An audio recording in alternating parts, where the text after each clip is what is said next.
Why did I receive a letter from my late mother-in-law? I was shocked as I looked at the envelope that had just arrived in my home mailbox. The letter was from my mother-in-law, who we had just buried yesterday. She had always been very kind to me since I married her son, and I loved her a lot. We often went out to eat, enjoyed shopping trips, and became close like friends despite being different ages. Her sudden death left me heartbroken, and even after her funeral, I was still struggling to accept that she was gone.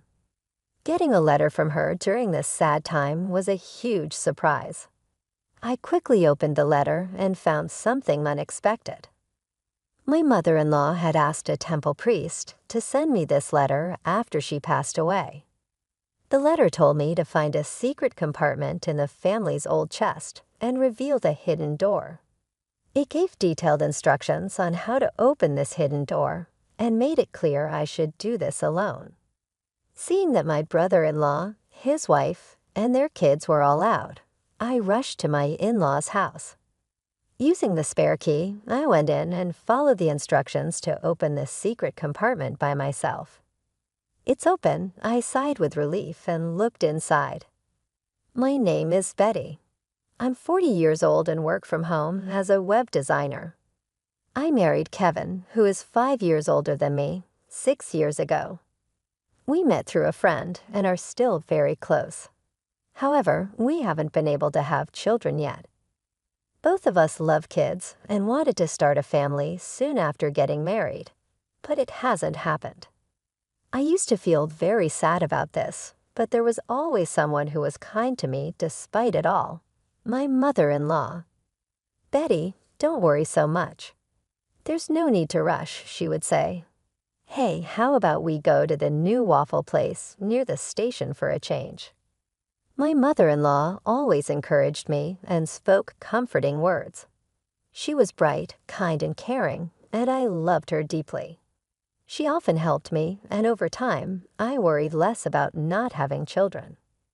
Though I still want children, I've decided not to go for intensive infertility treatments, but to let things happen naturally.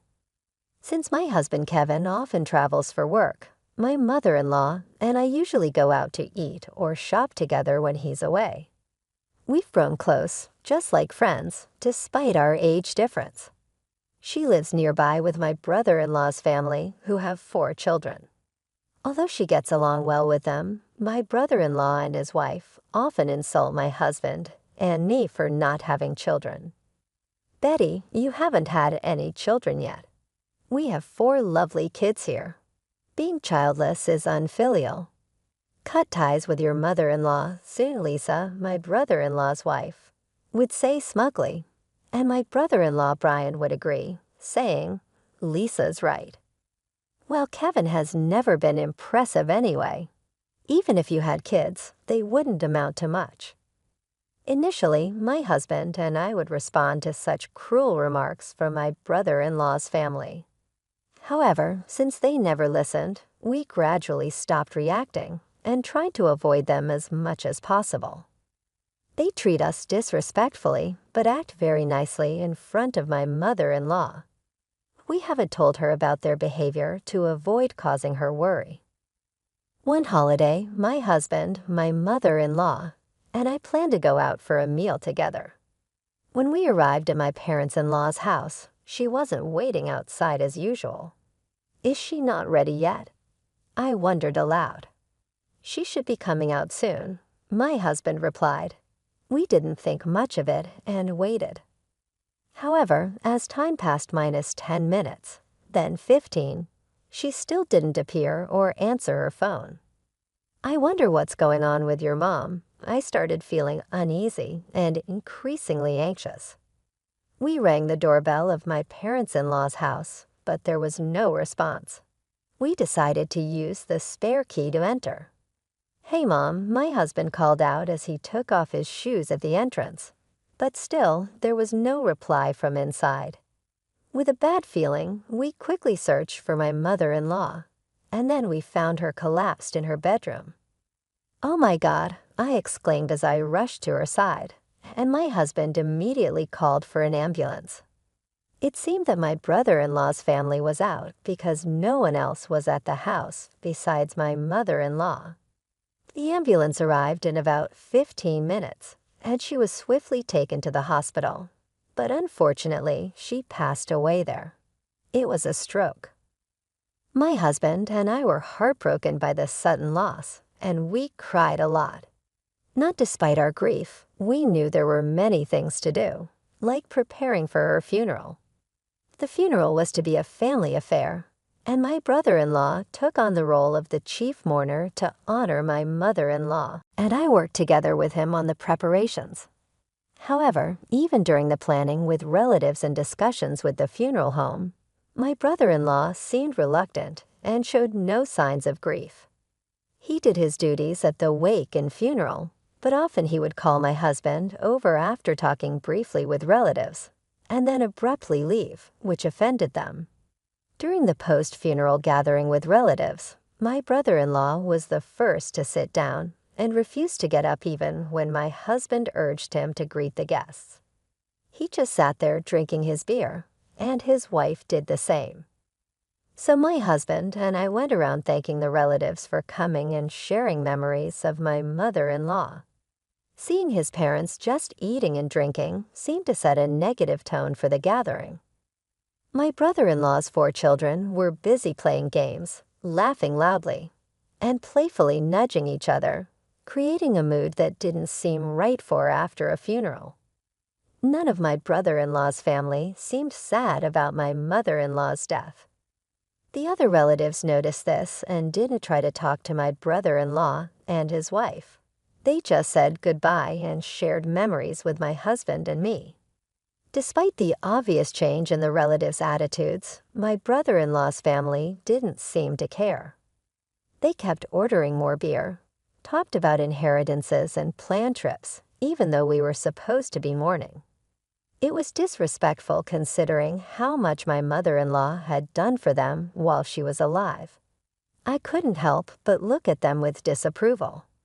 The next day, my husband left early for some errands, and I was at home planning to check the mailbox for the newspaper. That's when I noticed a letter. Wondering who it could be from, I saw it was addressed to me. To my surprise, it was from my mother-in-law. Opening the letter in the living room, I found something unexpected. The letter said that my mother-in-law had arranged with a temple priest to send it after she passed away. It had instructions on how to open a hidden compartment in a chest and the contact details of the family lawyer. There was also a note to make sure I opened it by myself. I read my mother-in-law's letter over and over. Though she was slender, her handwriting was bold and strong. Touching the strong strokes of her writing that reflected her strong character, glancing at the clock, it was 8:20. No one should be at my in-laws' house now. The kids would be at school, and according to a social media post by my brother-in-law's wife, they had left early that morning. With this in mind, I quickly got ready to go to the family home. This morning, I saw that they were planning an outing together. They even sent their children to school, even though it was the day after our grandmother's funeral. They seemed eager to enjoy their day off. If their post was accurate, there should be nobody at the family home. I realized I had to go now, or I might not get another chance. When I used the spare key to open the front door of my in-laws' house, I entered slowly. It was sad that my mother-in-law, who always greeted me with a smile, wasn't here. Holding my aching chest, I went into her room. The chest, an old piece that belonged to my mother-in-law, opened smoothly, perhaps because she took care of it just as the letter said. I found a hidden door at the back of a drawer. Thank goodness it's open. I sighed in relief as I managed to open it. Safely inside, there was another document, along with what was written in the letter. What is this? I stared at the documents, feeling my mother-in-law's love and tears almost spilling. I felt like staying there and crying, but I had to leave quickly. It wouldn't be good if someone came back and saw me, especially since the letter said to do this alone. After returning home with all the documents, I contacted the family lawyer mentioned in the letter to inform them of my mother-in-law's passing.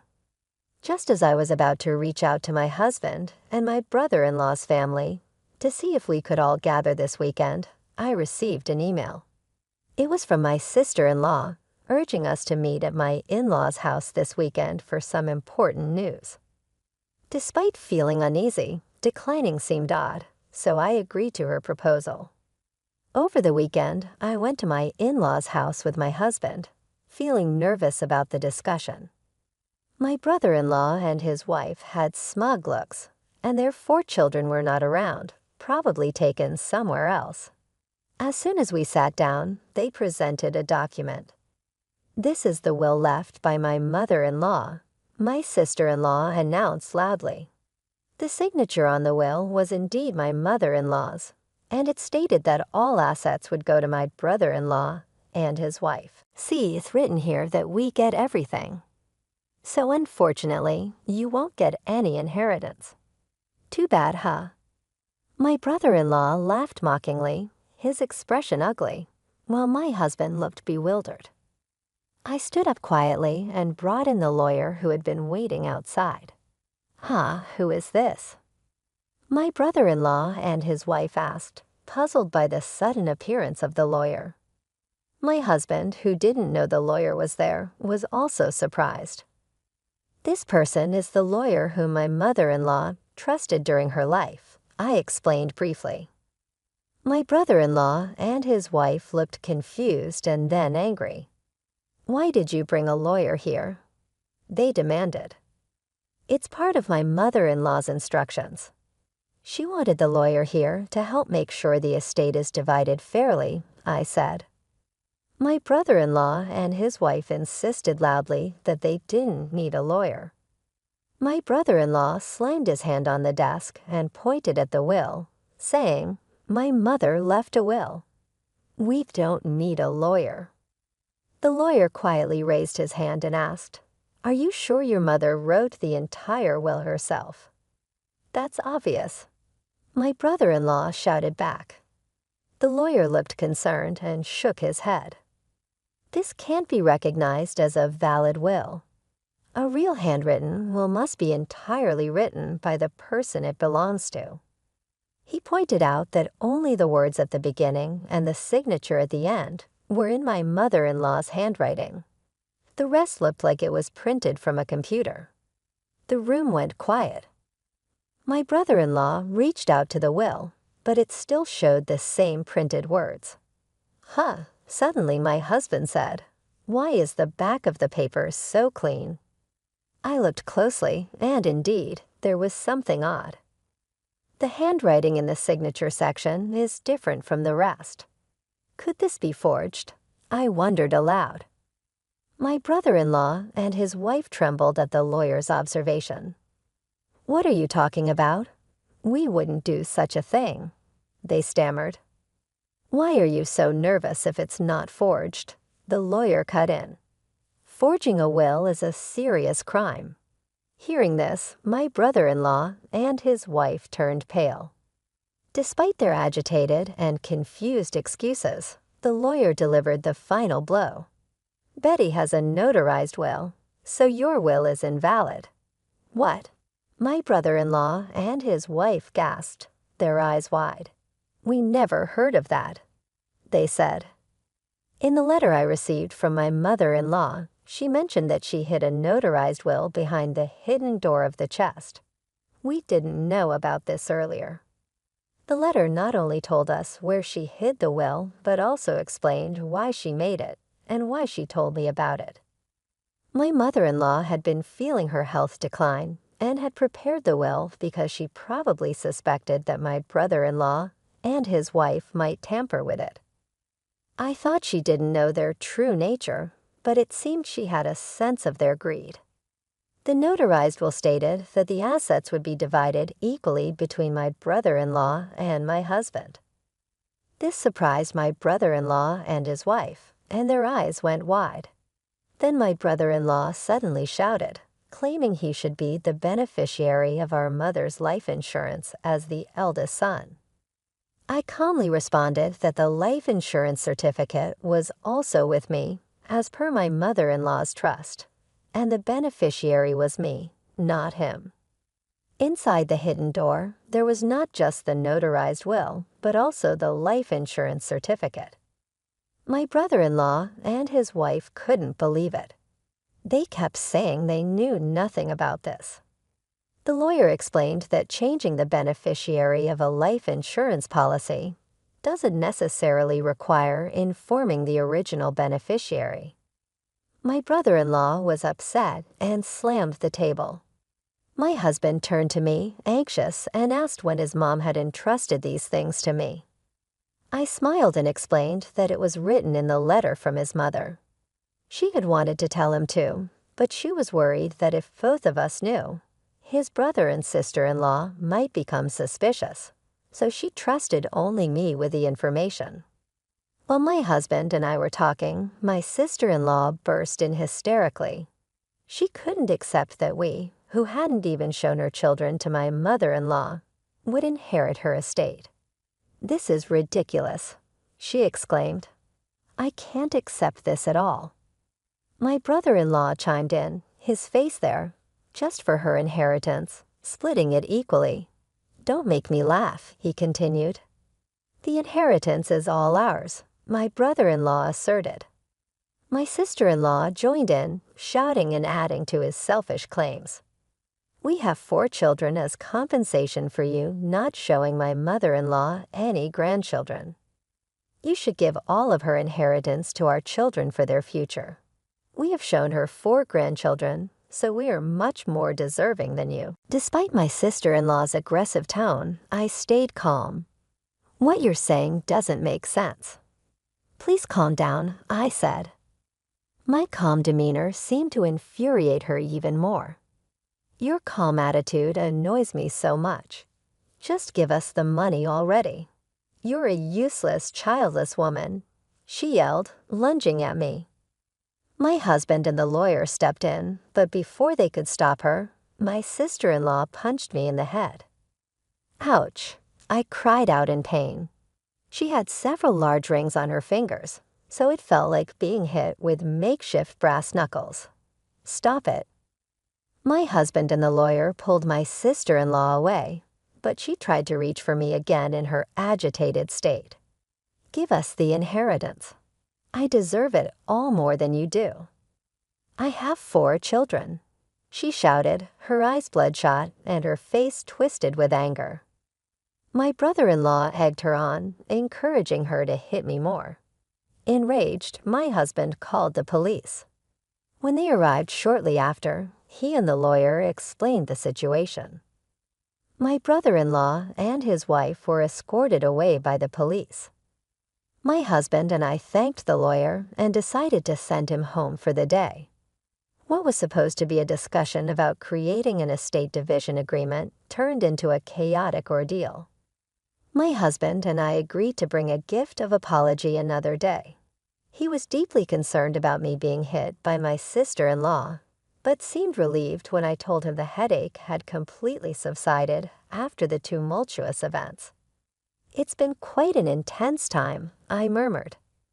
Then, unexpectedly, my husband brought up something else. "Hey, Lisa seems to constantly talk about the children. You know, she always boasted about showing Mom 4 grandchildren and how great she was. Don't you think she's overly fixated on money?" Indeed, my sister-in-law had been excessively promoting her children and seemed really focused on money during the earlier argument.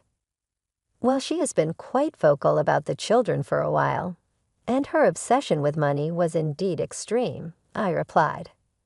Her expression while hitting me was terrifying. Turning red as he shouted, "You unlucky bunch have no right to Mom's estate." We were living. I replied, "Yeah, you're right. It's a bit abnormal," he said, and then fell silent. "What's wrong? Is there something bothering you?" I asked, not understanding what he was getting at. "Well, there's something bothering me, and I'm considering suggesting it to my brother." I think it might be a good idea to have DNA tests done for their 4 children. My husband's response surprised me. DNA tests? Yeah, and I'm also thinking about proposing a background check on Lisa. Something doesn't sit right with me, it's just a gut feeling. Although I thought it might be unnecessary, my husband's intuition had been accurate in the past. Okay, if that's what you suggest, let's propose it to your brother later on, I agreed. When my husband told my brother-in-law about the idea, he ridiculed and yelled at him extensively. Just because you don't have kids yourselves, don't doubt ours. My brother-in-law shouted. But before parting ways, he took some materials about DNA testing from my husband. Perhaps he had some doubts as well. The first revelation came from the DNA testing between my brother-in-law and his children. It turned out that 3 out of the 4 children didn't share his blood. I was a bit suspicious of the youngest child because they didn't look much like any of us, but I was surprised about the middle one too. My husband was speechless, and my brother-in-law decided to investigate his wife's background thoroughly. The results were shocking. It turned out that my sister-in-law had relationships with multiple men even before marrying my brother-in-law. Recently, her affairs were discovered by the wives of her lovers, who then demanded compensation. Since my sister-in-law was at home more often than my brother-in-law, she was able to hide any evidence, like registered letters. The compensation demanded was far more than she could afford from her earnings or savings. It became clear that she was determined to get her hands on my mother-in-law's inheritance at any cost.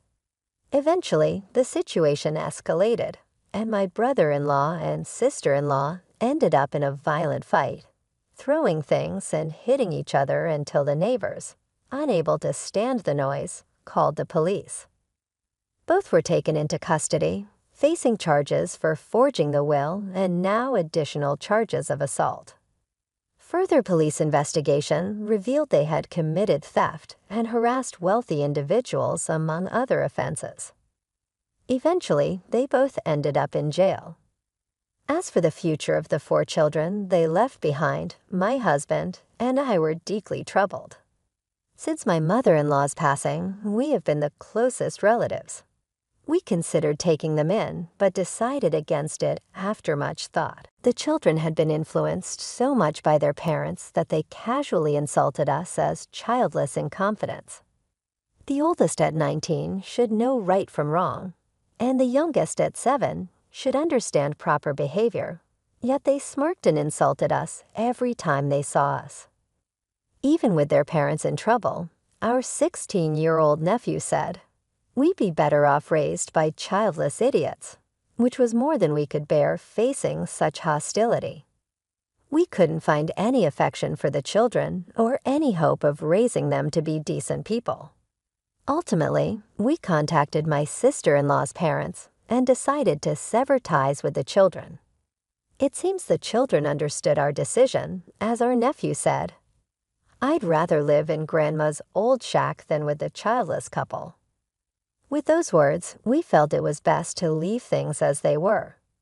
We haven't told the children that 3 out of the 4 aren't biologically related to my brother-in-law.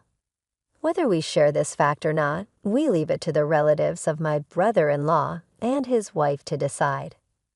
My husband and I decided to move to a distant place, using the inheritance from my mother-in-law to start anew. We moved to a place full of greenery and nature where we quickly felt at home. There's a charming waffle shop near our house, and every time we pass by, we wish my mother-in-law could have visited it with us. Soon after the move, I found out I was pregnant. When the pregnancy test showed a positive result, I couldn't help but scream with surprise and happiness. Later, the doctor confirmed that I was indeed pregnant. Both my husband and I cried tears of joy as we hugged each other. My mother-in-law would have been so happy if she were still alive. Additionally, the business plan I had been secretly preparing is progressing well. Both my husband and I are working hard, looking forward to the arrival of our child and enjoying fulfilling days full of happiness.